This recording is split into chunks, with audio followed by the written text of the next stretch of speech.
Hello, good evening, and welcome to the Super License F1 podcast. My name is Rodney. And my name is Zach. Good to be talking to you, Zach, for the third race in a row, the Hungarian Grand Prix this week. How was your week and your viewing experience? My viewing experience was good. It just feels like we get Grand Prix every weekend, which is why this coming weekend feels so odd that it's like, just inject F1 into my veins every day. And now it's like, oh, just going to have a little break. How was your viewing experience? Back to back to back to back to back to back. Yeah, viewing was good. I have gotten accustomed to having races on Sunday night. It's going to feel very weird going to bed before, 1 a.m. in the morning on a Monday night. So that'll be good, but weird. Yeah, I could imagine that it's a quick habit to build up, but then I feel like this Formula One season might just all happen really, really, really quickly, and then we'll very quickly be like, oh no, it's gone again. It came in like a flash. That's like one of those things. We might be over. Like the season may be over right now. Who knows? It's on such a tightrope this season. Well, yeah, we're going to talk about the Hungarian Grand Prix. I've got a few little things that I wanted to talk about before we get into the race, but then also got a super quiz for you, mate. Hope you weren't hoping on skipping out on being smart this week. I'm going to make you look very, very smart with the super quiz later on. So a couple of things came up before the race, and I wanted to just take your temperature on a couple of things. Obviously, one of the main things, I guess, is the Vettel to Aston Martin rumor, or Racing Point rumor. You mentioned a while ago, like, what do you think, Rod? And I was like, I don't know.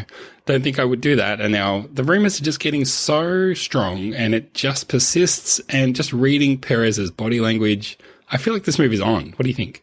Yeah, I have a funny feeling about this one because it's almost like it was willed into existence. Like a few people were like, it would make sense. Sebastian Vettel going to Racing Point, and it's like it occurred to Vettel and Racing Point at the same time. They're like, hey, we get this great guy who knows lots about Formula One who doesn't have a seat, and we're going to be Aston Martin, and that seems good. Yep. So let's just get him in. That seems good. And yeah, poor Perez, who was probably looking at this season as being like, yes, great opportunity to do some finally really cool a things great in this car, the best car I've had in years. Yeah, exactly. And he said in a press conference, like, well, if Vettel was maybe coming to this team, there's no doubt about who would be sacked. Yeah, and he means himself. Yes, he does mean the himself. owner's son. So yeah, I think, look, it's a smart move for Vettel. I feel sorry for Perez. I feel like someone like Perez will probably just get picked up by Haas, right? Well, he said he's been approached by somebody. Yeah, it'll be Haas. It'll be Haas getting a Grosjean. I have to think so. He'd be a good mix with Magnussen at Haas, I think. Yeah, and good for the American market. He's Mexican. That would work quite nicely, as far as messaging and everything goes for them. So yeah, you heard it here first. Sergio Perez off to Haas to replace Romain Grosjean, who will retire from Formula One and become a full-time bike cyclist. And Vettel off to the new Aston Martin Racing.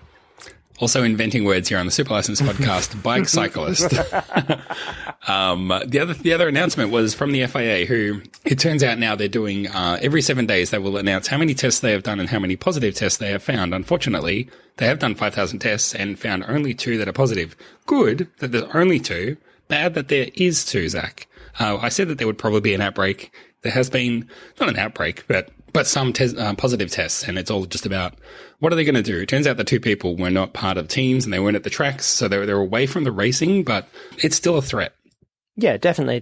We're just going to have to put up with this, and this won't be something that will just go away even probably this season. It will be like this until there's a vaccine, which probably. We have good news about that this week. But yeah, it will just kind of, racing and other sports are just going to have to come up with ways to get around this, which I'm sure we have. I don't think I've heard anything about F1 about doing things like, well, if they've seen these people for this amount of time, not everyone will have to isolate. And it's good that there are gaps between races. It's not like they're racing every day, although it can kind of feel like that with the triple headers. But if they can move staff in and out, and as long as it's not drivers, I think the teams will kind of be okay. And, I was really impressed with just the amount of safety measures that have been consistent over the last 3 weeks. So they're doing that. I would say, and I'm not an expert, they seem to be doing their best. So yeah, but it is, as you said, it is just the truth of the situation, or the fact of the matter, in that we'll just have to put up with some positive cases every now and again. And as long as they stay really, really, really stringent on their rules and punish people who don't, abide by those rules, then I think they should be able to keep things to a minimum.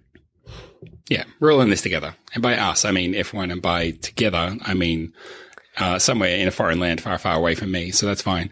Well, Zach, I really want to talk about this race. How about we get into the race recap? Yeah. Let us race a bit. Okay, please. Zach, my balls, mate. Let's hurry up and get out of here. We've got a race to do.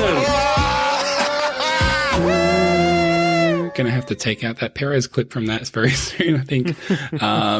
Zach, the Hungarian Grand Prix, we usually switch out for someone doing a 30-second recap, and this time it's your turn. So you can refer to notes, you can pray to your god or gods, and I will start the timer soon, and you're going to recap the whole Hungarian Grand Prix for us in 30 seconds. Ready? Yes.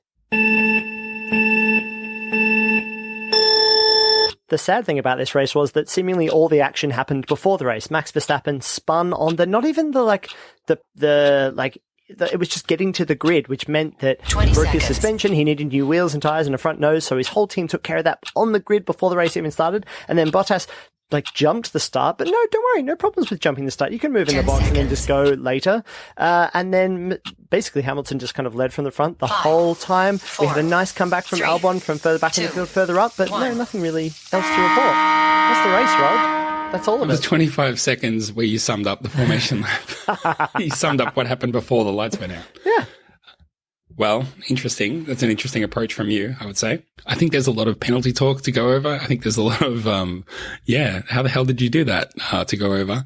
Not as much stuff from the race, but I mean, we'll cover what there is. So, I need to start by saying I think that this was an absolute shocker from the stewards this weekend. And it just, following on from last week where I was pretty vocal saying that I didn't agree with some of their calls, I think that everything they could have gotten wrong, they've pretty much gotten wrong.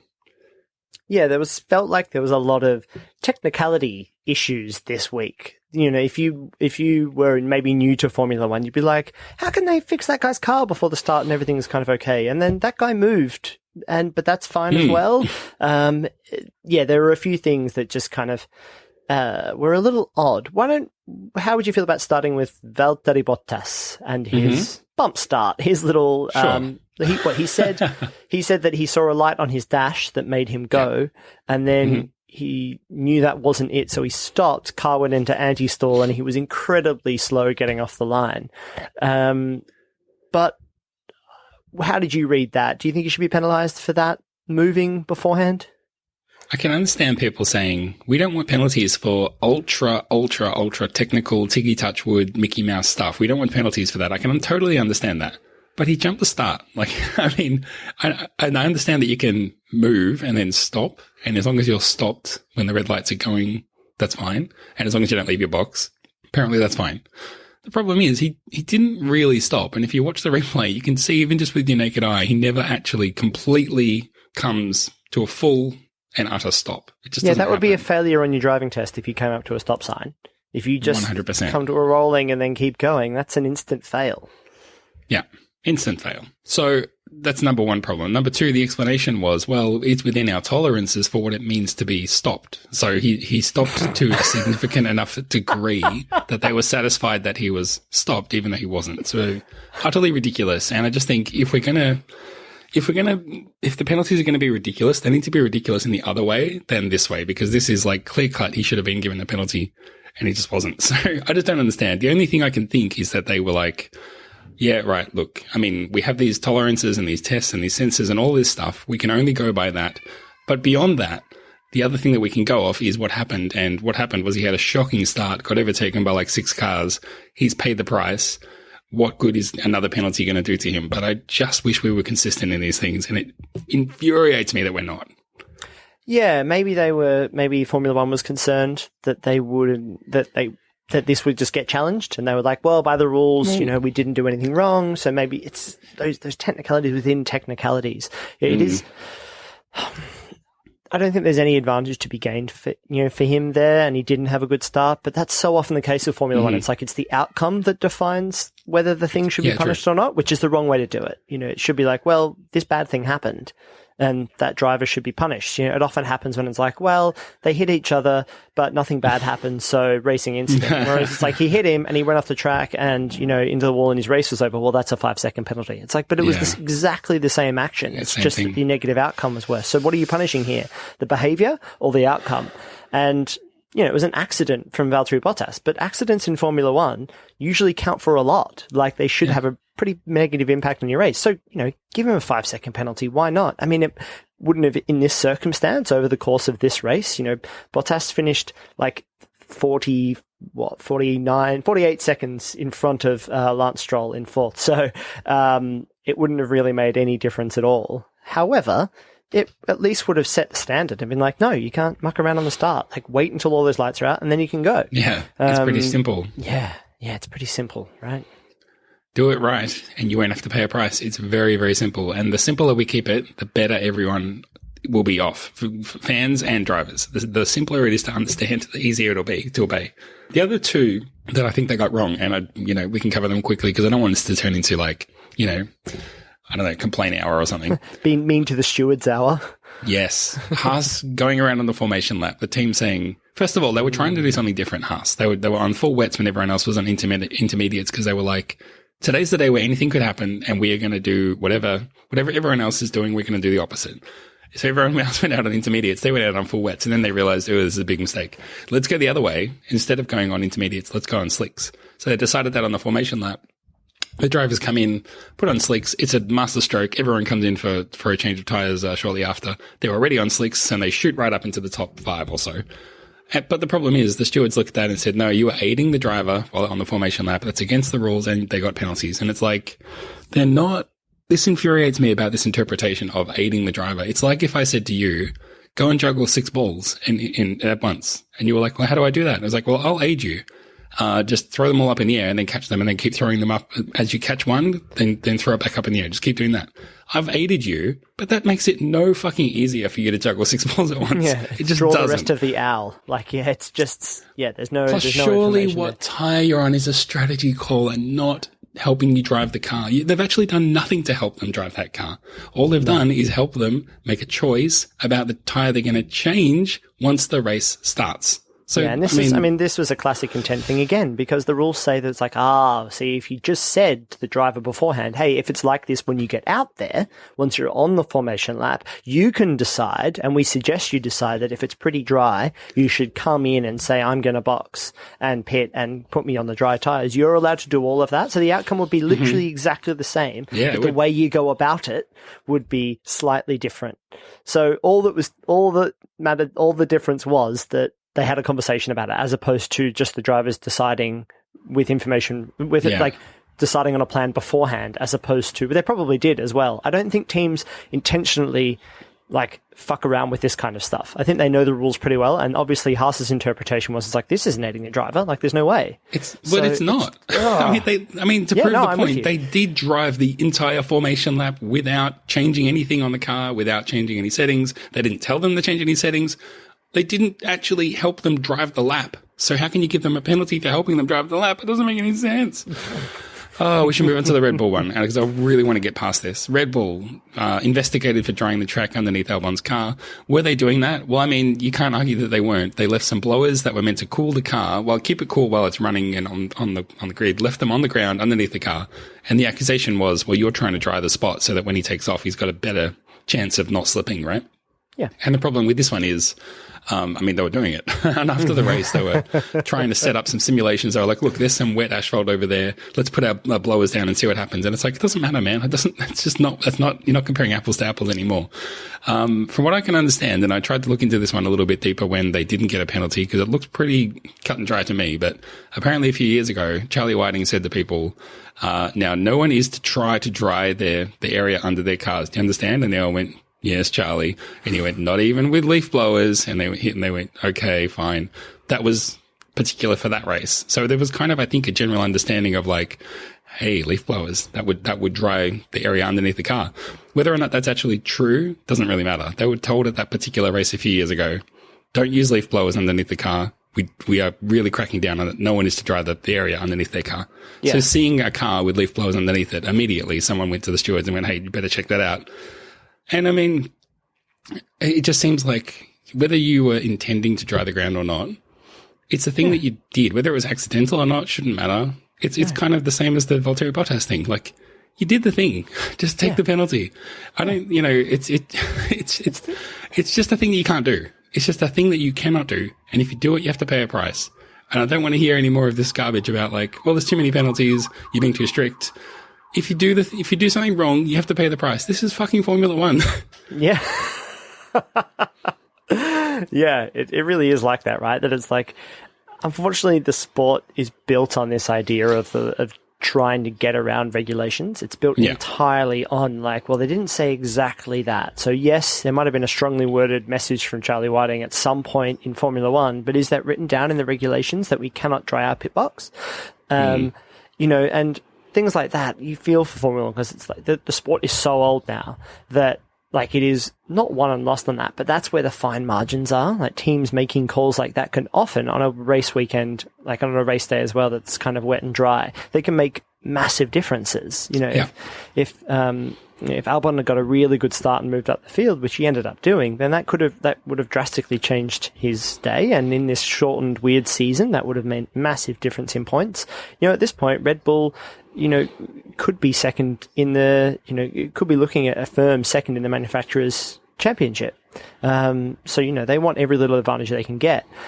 Stuff like this, though, it does make me go like, well, should we just not worry about the pit box drying? And if teams want to do that. Like this sport is such fine margins that they don't like regulate what paint finish they put on the cars, which probably like has as much of an impact on the aerodynamics as like drying someone's pit box for that tiny little advantage at the start. Like let them do whatever they want then. You know, if they want to put the cars up on chocks that like give them a slight advantage off the line, let them do stuff like that. Like if that's all, I mean, that's probably an insane example, but in the end of it, like if you make it, as long as it's clear to everybody and everybody has the same opportunity to do things that bend the rules or use the rules in different ways, then it's all, in my mind, it's all fair.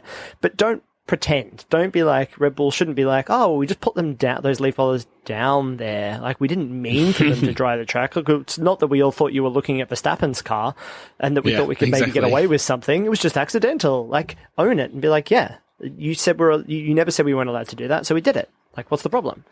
But it also means like, I mean, now that they've been caught doing it and given the green light, it means that anybody could just put their leaf blowers down and go, oh, well, when I put it down, my thumb accidentally switched it from cold to hot. So, you know, it was completely unintended, but, you know, you can't penalize this because, you know, precedent. It's just bullshit. And I just wish that we would stop pretending that we're in a school ground and here and just like actually get serious. Sorry, I jumped the start. I didn't mean to. And I didn't mean to get to the first corner before the lights went out. It was just all an accident. I swear it was all just an accident. So please no. I have a note from my mum that says I didn't mean to. And, you know, I'll have a detention tomorrow, but I can't have one today because I have to go home. My violin teacher will kill me if I'm late. I didn't mean to copy Mercedes' homework. They just got switched. Like, I'm sorry. Do you want to go there? There's another penalty that's been lodged, another protest been lodged. I think that, Force India, Force India Racing Point / Aston Martin, they're kind of saying like, yeah, the problem is everyone else is stupid for not doing what we did, which is smart. And I was like, I don't even disagree. Everyone should be doing the thing that's smart. I mean, look how good the midfield is. Imagine if it was even closer because everybody just copied what worked.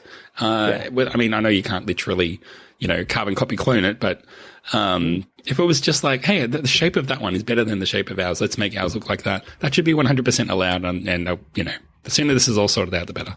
Yeah, exactly. I mean, even just down to like, the noses, like if you take everything off those, the pink cars and the red cars, the pink cars and the new black cars. Don't call them the Pink Panthers. It really annoys me that Ted Kravitz keeps insisting on calling them Pink Panthers and then following it up by saying Racing Point. And it's like, what? You're just making it so long and there's no need to keep drawing attention to it. It's like, I don't know. It's like you're pink shaming them. I hate it. Should we just call them Stroll F1? Well, yeah, I mean, it's basically what it is. They've got those different noses, same as Mercedes, as everybody, that everybody should just be copying that. Like, I don't know why other people are mucking around with these different front noses. Everybody should just copy what Mercedes is doing, especially because we're going to be stuck with these regulations for another season, right? So just the earlier you get on it, looking at you, Ferrari, the more competition we'll have at the front. It's, I'd like to see it happen sooner rather than later. Should we just mention, whilst we're talking about Haas's, that they, I think that at one point they were running in second and third, and then even with a crazy advantage like that, they still just have no race pace, and everybody just spent the rest of the race just driving past them at every opportunity. It's like, oh, they could. Oh, no, nothing's really going to happen here. It was only Magnussen finished in the points. Grosjean finished. I mean, the sad thing, that's the other thing about this race, right? Everybody from 6th down finished a lap off the pace. Latifi is classed as finishing the race. He was five laps down. Yeah, that's crazy. Yeah, it's one of those races that one of the notable things after qualifying was how it was largely sort of teammates next to each other all the way down the grid, or at least for the first 4 rows or something. But it seemed like certainly within the first few laps, if not throughout the whole course of the race, at some point or another, the 2 drivers for each team just drifted apart completely. You'd have Hamilton winning and then Bottas down in 7th, or you'd have Grosjean down in 12th and Magnussen up in 6th, or you'd have Ricciardo up in 8th and Ocon down in 17th or something. It was just so strange that they all more or less started quite close to each other, but for whatever reason, Leclerc and Vettel is another good example. 2 drivers that started next to each other and then just like 2 positively charged magnets just repelled from each other.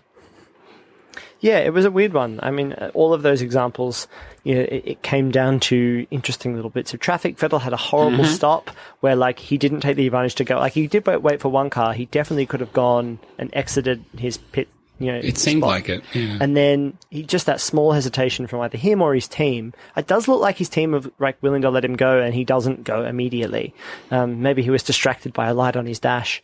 And then just got stuck there and just had to wait. I don't have the specific reason why Ocon seemed to have such a bad race. Daniel Ricciardo ran an interesting strategy. He ran really long, on his first stint, and kind of pushed it just to see if he could to wait for rain or not, which never, this was a classic race of it's all going to come down to the last lap, all the rain is going to come and it's going to change everything, rain. And then nothing happened. No rain. We just got basically exactly what. So yeah, it's a little bit, it's Ocon not having the amazing return to F1 that maybe he was hoping to have. I thought that Ocon was there's a chance he could outperform Ricciardo, and there was a good chance he'd outperform Ricciardo because Ricciardo maybe had his eyes on, he's off to McLaren, don't worry about it. But I thought this was a really good performance from Daniel for, a weekend that probably didn't have much for Renault once we knew it wasn't going to be a really wet race. The same can't really be said, I don't think, for Ocon, and again for the Williams. I think that they were looking okay through the race week, up to the race day, and then Latifi spun twice, got a puncture and then spun later, so it was always going to be trouble. And Russell, they didn't have anything on race day really at Williams, but their qualifying's looking better, so a little bit to hope for there. But yeah, it was funny because I also expected the McLarens to do a bit better than they did, but it just wasn't really there. So in a race where the midfield was very close a lot of the time, there wasn't really a lot of overtaking. It just felt like everybody wasn't close enough to make a move. And even when, I think it was it Sainz or Norris? It might have been Norris that was kind of in front and kind of had, was the cork in the bottle for 4 or 5 drivers all the way down to Daniel Ricciardo. Even once he got out of there, it's not like everybody rushed up the field. It was just kind of nothing. And even Bottas, when he came up on Verstappen towards the end, it was this isn't going to immediately be Bottas overtaking Verstappen. The Amazon AWS challenge tracker had picked him catching up with Bottas catching up to Verstappen 10, 11 laps before the end and overtaking him immediately. Didn't catch him until the last lap and couldn't do anything about it. So yeah, a bit of a nothing through, I would say, 4/5 of the race. Nothing really happened, which was a bit of a shame. Yeah, very true. You could also look at drivers like Leclerc, who had a really weird race, just went completely missing, was on the wrong tyre for most of the race, it seemed. He was on the soft one when he should have been on the hard one, was on the hard one when it was better to be on the soft one. Just didn't get it together at all. And also perhaps hoping for some rain that never came. Also, I was going to say about Albon, who there's a lot of chatter about him not driving so well and pulling a kind of a Gasly and just being Verstappen's up there challenging. Where the hell's his teammate? He came from 13th to 5th. The problem for Albon isn't in the race. The problem's in qualifying and why he can't get that car hooked up. So, Red Bull has some work to do, but it's not on race pace or changing the car. It's about understanding why could you not do that on qualifying day? Coming from P13 to P5 is real good. And he almost won the first race of the season. Like he got taken out by Lewis Hamilton. Like he was going to win that race, or really close to win that race. You know, classic Zach Hamilton hater has to keep bringing it up. Jeez. I do mention, we're in Albon's corner. You know, I think that he's just, he's still inexperienced. Like there are things like a pandemic that will hit some of these inexperienced drivers a little in unexpected ways, and like Verstappen's been complaining about the car, same as Albon. Like I watched interviews with both of them on Saturday and they're both just like, it's still crap. Like, it can be okay, but it's still like we change one thing and it oversteers. We change another thing and it understeers and loses grip. Like there's no winning strategy here. It's just like wrangle it into whatever will work. And hopefully, experience and general paciness of the car will prove out. And I think that, as all the drivers were saying, this is now that Monaco is not on the grid, not on the calendar this year. This was the high downforce track, right? This is the one where everybody puts all the downforce on, and then it's just like whose car is stickiest will win, but it's that kind of race. It should be fairly even. And I think we saw that in the lack of overtaking, what felt like overtaking. I don't have like the total overtakes number, but it did kind of feel like it was difficult for the drivers to make up ground. And that's why, Albon should be congratulated because he did, when he had the opportunities, he took them. So yeah, future world champion. The people's world champion.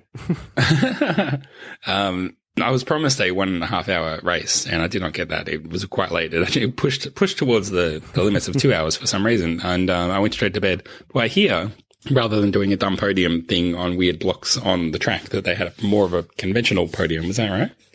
It was right. And How did it feel? Did it feel better? It felt... Yeah, it felt okay, but we're all missing the robots. Like, the robots were fun and silly, and, like, there was an element of, it's almost like when you were saying before that, Formula One should take its racing very seriously, right? Get the regulations right, punish teams for not abiding by those regulations. But the other side of Formula One should be really silly. Like, it should be really like, this is insane, right? We just drive around like in the world's fastest cars and just go to whatever country we like and do this thing. Like, it should be stupid and have personality. And things like stupid. Yeah. And things like the robots are stupid. Like, it's personality for sure. Yeah, yes. Exactly. I'm not going to miss the robots. No, but I wanted, why didn't they take any of the innovations we came up with last week and apply them? But this was just like, here you go. So I lost patience with that and turned it off. Okay. Interesting.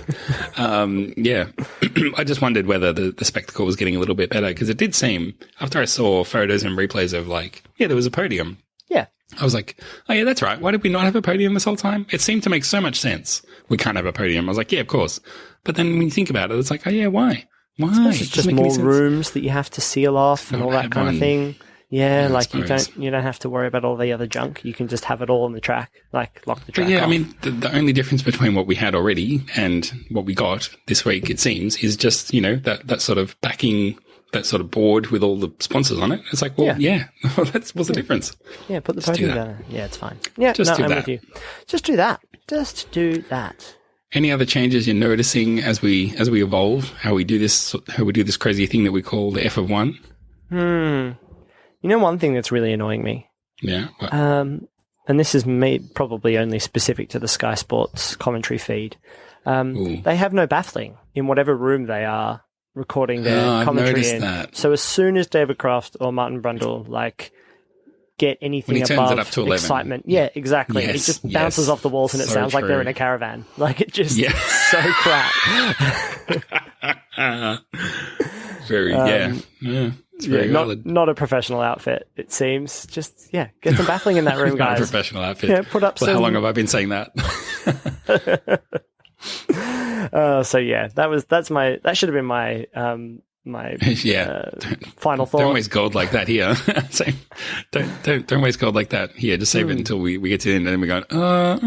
I suppose there were a couple of other things, like the Ferrari, just nothing from this race. Yeah, it's forced team principal Bonotti to be basically like, well, maybe we should make some improvements in our team and the operations of the team, as opposed to just the drivers and making the car go fast. And the rest of the world is looking and going, yeah, mate, of course. Yes. We think you should change and everything. we've all known this. Stop putting like ex-Marlboro guys in charge of important parts of the team. Stop like rewarding your Ferrari mates and your Fiat mates, and maybe just like get people who are really good at F1 stuff. Slow. Yeah. I've been throwing cigarettes at it all morning. Still slow. We painted it red. We wrote Shell on the side. I don't know what the problem is. Don't get it. We got some fast drivers. Like, what do they want from us? How come we're not winning? Unlike Brundle and Crofty, I'm baffled. Oh, come on, that's gold. Come on. Gold. It is gold. Come on, it's late here. I'm sick. Come on, man. Yeah. All right. I think we've kind of milked the race for all the action. So unless there's anything periphery to the action, maybe we just keep moving on. What do you reckon? Yep. Let's move on. Time for Fantasy Focus. I'm really looking forward to going through the podium results for this race because, well, let's just go through them. Team number 1, Jodo by manager Jodo. Team number 2, Daniel Avocado by old mate Steph. Team number 3, Amplified Ducks Racing by old mate Rodney Gordon. Hey, look at that. I'm on the podium, Zach. Look at me. I'm up here doing my podium dance. You got any tips for the rest of us? Any sweet tips? Get fucked. I'm keeping all my tips for myself. Whatever I did right, I'm going to keep doing it. It's all up from here, baby. It's all cream. No, I honestly have no idea. I have no fucking idea what I did right. But I still can't work out this point system. But all I know is I had one good week, so I'm ready to retire. Yeah. Maybe we go to the league standings, overall league standings, and then I drop back down to close to the back markers. Team number 1, Hypothesis still. Team number 2, Mission Wine Mom again. And team number 3, Daniel Avocado. Steph up 13 places into 3. Well done, Steph. That's really good. Well done, everybody. Keep these picks coming in. And yeah, I think the inside tip is really get those predictions in for like safety car or where will Ferrari finish or, whatever the actual bonus things are. That seems to be key. I got a couple of those right. I think some of my drivers did okay. That seems to be like, if you don't do that, you don't really stand the chance. And it's fun. So do that. Yeah. And if you can afford not to have AlphaTauri, or Williams, then I would do that as well. Because that's my problem. If you've got, if you've got one of those teams that's not looking so good right now, the hot tip is they're probably not going to get much better. And if you can afford to put in, Racing Point, you probably want to do that. Whereabouts are you, Zach, in the older standings? 22nd or something? 22nd, mate. Maybe, smashing it. Maybe lower. Way ahead of me. I think I'm 35. Yeah. No, I'm looking right at you. Zero Engineering, 22nd. Down 8 places, but still smashing me to the tune of like another 12 or 13 places. Wow. So yeah. I was trying to brush that off like I hadn't really looked, but the fact that it was exactly right is a real problem. I guess I'm in the top 25, but whatever. No big deal. Yeah, I mean, it's just 3 races, Rod. Don't worry about it. Don't even worry about it. Mate, I've got a super quiz ready for you. How about we get stuck in? Do it. We will accept a couple of questions. Should one only win one? Would one want to have won that one in round 1? Can you repeat the question? Really glad to hear you say before that you were looking at clips of interviews with the drivers because this week's quiz is called Who Said That?, where I'm going to read a driver quote from the weekend. You're going to tell me who said that. Pretty straightforward, pretty simple. Does that make sense? Yeah, it makes sense, mate. Clarifying again, these are drivers. They're not team principals. They're not commentators. These are drivers. And I was going to put in, I mean, you need to thank me. I was going to put in a gotcha and say something like, I'm really glad I won the race. Who was it? You're going to say Hamilton. I'm going to say, no, it was Joe Blow who won the F2 race. Gotcha. And I was going to play a sound effect. Gotcha. But scrapped all that for time and effort. Because you remember we were friends. And we're on the same team, maybe. Don't want to upset you, mate. You're my buddy. No, exactly. Thanks. Okay, so I've got 1, 2, 3, 4, 5, 6 questions in this Who Said That quiz. The first one I've got for you, I'm going to read it in the style of actually, I'm not going to give anything away, but yeah, I'm just going to read it. You're going to tell me who it was. You ready? Yep. It was good, like new. So it was just on time, but everything was working as normal. Who said that? It was good, like new. Max Verstappen, I want to say. Yeah, Max Verstappen after the team repaired his front smashed suspension. That was incredible. Good. 1 for 1. I don't think we made enough of that. That was outstanding. I know that's their job, right? Fix cars quickly. And maybe the damage wasn't as bad. But it's one of those things where you do an hour's worth of work in 12 minutes, which you try not to let the boss cotton on to that because you want to keep that in your pocket. Friday afternoon, you're like, oh, I'm smashed with work here. And you've got like 10 minutes of work, but you're going to drag it out across 2 hours. Yeah. Had a touch of that. Yeah. I don't do that. Anyway, next. Okay, question number 2. Very happy at the moment. The car was really strong all the way through qualifying throughout the whole weekend, really. Ooh. Who said that? Really happy at the moment. Just really happy at the moment. Who would be really happy at the moment? It feels like the kind of lackadaisical, like, I know I'm safe in Formula One, like a Lance Stroll. Yes, Lance Stroll. After qualifying, he said that, and he said he was looking to score big points, which, I mean, he came fourth. So, yeah, not bad. But, yeah, he was very happy with the car. Tell you what he struggles with, though. Paul di Resta's Scottish accent. Oh, does he? Yeah, he was just like, I think it was after qualifying. Paul di Resta asked him, like, you know, the kind of, the classic bloody sports journalist presenter style, like, explain the whole thing and then finish with, like, 2 questions, and then the person has to be like, I'd like to thank the fans. You know, and Lance Stroll was just like, sorry, man, I didn't hear any of that. And look, I'm not saying it was the Scottish accent only. Like, I think that Paul di Resta was probably. There was a few things, probably. The mask and there was as well. Loud, yeah, the masks, and probably loud, like, cooling fans behind them on the cars, all that kind of stuff. Yeah, it was Red Bull. But Red Bull trying to. I just love that he was just like, no, didn't catch any of that. Didn't get that. Do you want to ask me again? Doesn't and then matter. he did, and then he was like, yeah, I think qualifying went okay. So anyway, very happy at the moment. The car was really strong all the way through qualifying. Exactly. Pretty much something like that. All right, next one. You ready for number 3? Yep. I wasn't feeling 100%. I was getting dizzy during qualifying, so that's not great. Ooh. Who said that? Somebody was in pain or sick. Is it Lando Norris, I think, was not well? Not sure. That was actually last race. He had a chest problem, but that's out of the jurisdiction of this quiz. Yeah. So obviously not Lando Norris then. No. Well, was it? No, I mean, it's wrong. Tell me who it was. I can't guess. If I was going to say 5-second rule, if you can get a guess in, that's fine, but I guess you're not going to. It was Sergio Perez. Sergio Perez was feeling dizzy during qualifying, unfortunately. But it turned out that he was better for the race. It was all fine. But a bit worrying. Dizzy with performance. Driving a car, fuck me. Car's so fast. He's like, I've never been this fast before. I've never spun around a track so fast. I'm getting dizzy. Question the number the 4th. Zach, here's your driver quote. You ready? Yes. Holy shit. Who said that? It feels like a Daniel Ricciardo. Feels like it's in the Ricciardo. It's in his vernacular, but incorrect on this occasion. That one was actually Lewis Hamilton after he claimed. Speaking of Paul di Resta, this was right before I was talking to Paul di Resta. Oh, I remember into the very, very hot mic. Yeah. Holy shit! And then like. You're on. And he sort of straightened up a bit like, oh, whoops. Do you see the sign? And then you saw the time on the timing board, maybe? Like, yes. He was like, wow, so fast. Right. I'm fucking awesome. Shit, we're fast. They apologized for it on Sky about half an hour later. Like, good one, guys. Great work. Cool. Okay, we're nearly there. Question number the 5th. The 5th. Number 5. Here's your quote. There are plenty of positives. We just need to rectify the negatives and make our pace on the car a bit better across the board. Oh. I mean, yeah. Could apply to nearly anybody. Yeah, hey, plenty of positives. But we're getting into the hard questions now. What we should do is get better, and then we'll be fine. We need to be faster. Is this a George Russell? Is this like a, hey, things are heading in the right direction? Bloody hell, you've nailed it. George Russell, straight on the head. Very, very good. I didn't even read it in a British accent or anything. No, he presents well, that George Russell. I do like that he slips in Mercedes whenever he can, though. He's always like, well, just... It's nice to, put these performances in to get noticed by, so that people know how well I'm doing, and Williams can see that and Mercedes can see that. It's like, okay, we know. You're not a dumb Williams driver. You're a Mercedes driver. We can all see it. Okay, last question. Here we go. Here's your driver quote. Tell me who said it. My native language is English. I can't speak French.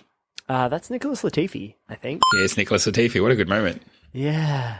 When they were like, thanks for talking to us in English. Now a word in your native language. And he's like, I speak English. I think he said, I speak Canadian, eh? Oh, man, I hope someone asks me that and I can just make up a language on the spot or something. I think I learned a few years ago that I said the word awesome way too much. And someone asked me what part of the US I was from. On the spot, I can't pull anything good. But I realized that if anyone asks me that again, I'm going to say I'm from Anaheim because that just sounds plausible. Yeah. Who's going to doubt that? Nobody. I think their hockey team's the Anaheim Ducks. I don't know why I know that. I'll keep that in my pocket for when I'm asked, and I can be like, I'm from Anaheim all the way. Ducks, quack, quack, quack.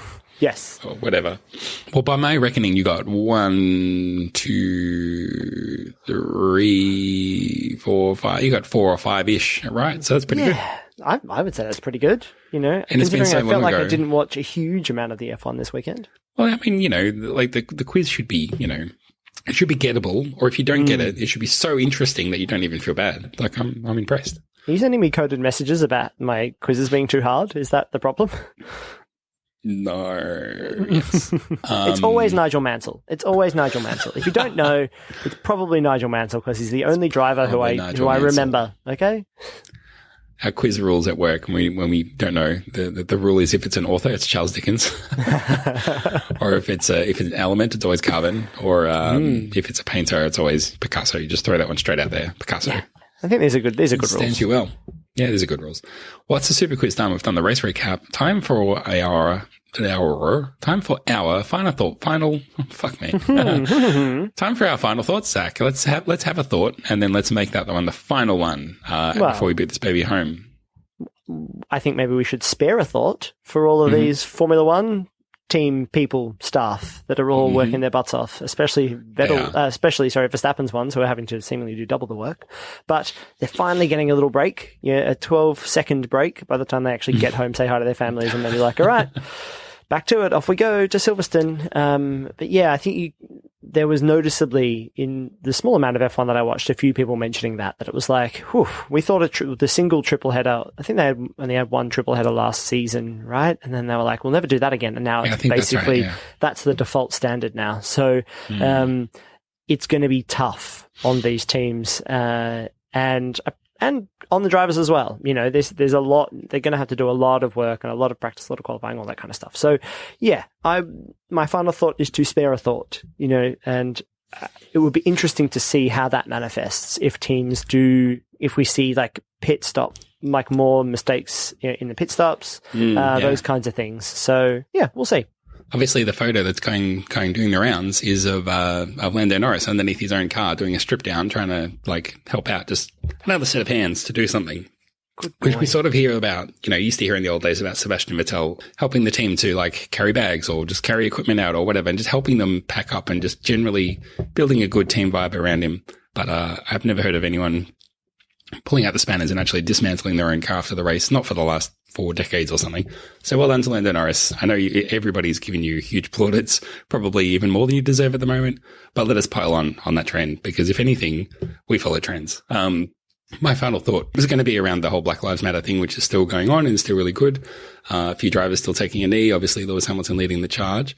He's really trying to make it a thing. He's really trying to find a slot for it to say, it's been kind of a shit show so far. It's just been like, there's been drivers running up at the last second and either standing there or taking a knee, and it looks awkward and no one's coordinated. So he's trying to get it coordinated. One problem I think is obviously the time that makes sense for it is the national anthem. One of the problems that presents is in the US, it's obviously such a big symbolic thing when the US national anthem plays and you take a knee, especially if you're American. When there's a foreign national anthem playing and you're taking a knee, it's not quite the same thing. So it's still problematic and it still needs to be ironed out. But the other thing was people were asking questions like, well, what's he going to do? Just take a knee for every race forever? Like there's not like how many times is enough times? And I just thought that's preposterous. He can do like, who fucking cares? Like he could take a knee before every single race forever if he wants. The time for him to stop is when he wants to stop. Or when it stops having some kind of positive benefit, which by definition, more or less, every time he does, it does have a positive impact and benefit. So I thought that sort of running that kind of commentary was a bit weird. Like when is he going to stop? Like why should he have to stop? Why does he have to stop? What, like who cares if he just does it forever? I didn't understand any of that. Wrong conversation. Yeah, don't use your energy. Yeah, don't use your energy or platform to talk about what are the logistics and implementation aspects of this protest? It's like, or just do it, or just keep doing it, because now it's a constant reminder, and that's exactly what it should be. That's what we need. Yes. Again, cannot reiterate enough how Lewis Hamilton is not responsible for this, and nor should he be. Like, it is that, he should be able to do what he wants, but he has consistently been saying, it doesn't, I'm not leading the charge here. I'm doing what I think is right and drawing attention to it, but that, that other drivers and other teams and all this kind of stuff need to do stuff and should be doing stuff, and the ones that are, that's good. It's interesting because I think you're right. Yeah, the protest during the US national anthem is a specific protest against the way the US has it's systematic racism and necessarily like how the government and the culture responds to that. So yeah, it is kind of confusing about how that might be used for other national anthems, but at the same time, yeah, but we understand what the protest means. So we're all smart enough to go, are they protesting the Russian national anthem now? It's like, no, this is Black Lives Matter. All of them. You protest that one. Yeah. It's like, no. One of the worst. Yeah, anyway. Exactly. So, I think that, he could keep doing it forever. You know, one of the inspiring moments I had last week, here we go, take a drink. Zach's going to mention football. Thierry Henry, ex-Arsenal player, Arsenal legend, and coach, I think in the Miami setup, someone's going to, don't at me. He knelt. I think he coaches the Anaheim Ducks, actually. Yeah, of course. He knelt for for 8 minutes and 47 seconds, I think it is how long the police had, that police officer had his knee on the back of George Floyd's neck. Yes, that's right. Yeah, so for the first 8 and, almost 9 minutes of the game. That's a very strong protest, and I thought I found that particularly inspiring. And so, yeah, let's not talk about the implementation of this because people should keep protesting for as long as they see fit. There's no cause that's above it really at the moment. So, Zach, we're done. The show's over. Time to pack her up, boys. See you later, mate. Send me your file. Anyway, let's do an official close before we get into all that other stuff. We've got a week off, unbelievably. So we were sort of toying with the idea of maybe doing a show. How are you feeling? Do you feel up to it? Yeah. I mean, I've got this. I'm still working from home. I think everybody kind of is. How about we do something, but we don't necessarily have to work out right now what it's going to be. Yeah, but I think it would be fun. I think now that we've said it, I can definitely not edit this out and take a week off next week. So, yeah, I think we should definitely do something. I think that would be fun and nice for us. I just like talking to you, mate. So, yeah. That's expect fine. Another episode. So expect a casual episode in your feed between this race and the next race, which is, not something we would normally do, but hey, let's give it a crack. This year's completely out the window anyway. Well, Zach, please look after yourself. Listeners, please all look after yourselves. And until next time, my name's been Rodney. My name's been Zach. Catch you on Also, the flip side, yes. I was just thinking out loud whilst you were signing off that, if people want to send us any questions that maybe we could have a look at. If you've got any Formula One questions, then maybe we'll have a look at those. So tweet them at us at Superlicense, and we could undo what I said. Send us an email. The email is superlicencepodcast@gmail.com. Make it a text or a voice if you feel like it. Record something on your phone and type it in. And if you're doing that right now, or you're going to do it right now, superlicencepodcast@gmail.com. That's how you get in touch with us. Do that. Yeah. Send us some questions. It's going to be embarrassing now when no one does, but it doesn't matter. That's okay. I'll make up some retroactively fake delete ones. this episode. Oh, yes. There you go. I'll just ask my mum to send us a message. What do you think of that Lance Stroll young man? My mum doesn't sound like that. My mum's nice. This text message just come in. It says, Rodney, keep the volume down. I'm trying to sleep. Oh, wait, I shouldn't have read that. Alrighty, well, for realsies this time, my name's been Rod. My name's been Zach. Catch you next week. Bye-bye. Bye. Oh, yeah.